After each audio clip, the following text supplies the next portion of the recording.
These are all of the Easter eggs that you might have missed in Jessa Hastings' new book, Time of Your Life. If you're familiar with Jessa Hastings, you know that she created the Magnolia Parks universe, and that's the 5 books in the Magnolia Parks series, but also The Conditions of Will, also part of the Magnolia Parks universe. It happens at the same time. Now, this book, in my humble opinion, is a prequel to the Magnolia Parks series. And why do I think it's part of the same universe? Because we are following Isolde, right? And she's a very famous model in the 90s.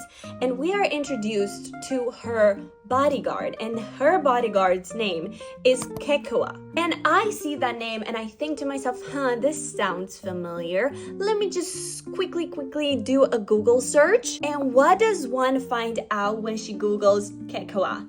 That's the name of Julian Haight's bodyguard. So call me crazy, but I believe the two are connected. And that makes so much more sense because Magnolia is so similar to Isolde, and it would make sense that a girl who's so much into fashion as Magnolia Parks and also a biracial, rich British woman would have as a role model one of the most famous models from the 90s. Also, a very interesting thing, Isolde is said to be the daughter of the first Black woman who was on a British Vogue cover. And I actually Googled this woman, and the facts about this woman and Isolde's mother in the book are very similar. And also, this woman, who's actually a real person, looks exactly like Isolde.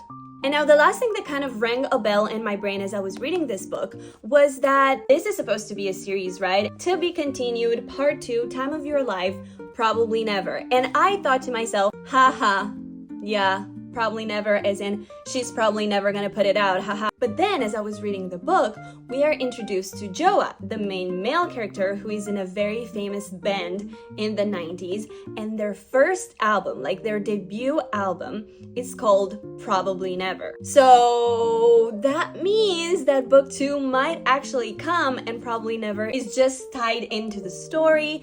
Maybe that's my hopeful thinking. Let's talk about it in the comments. Without further ado, I'll leave you to reading.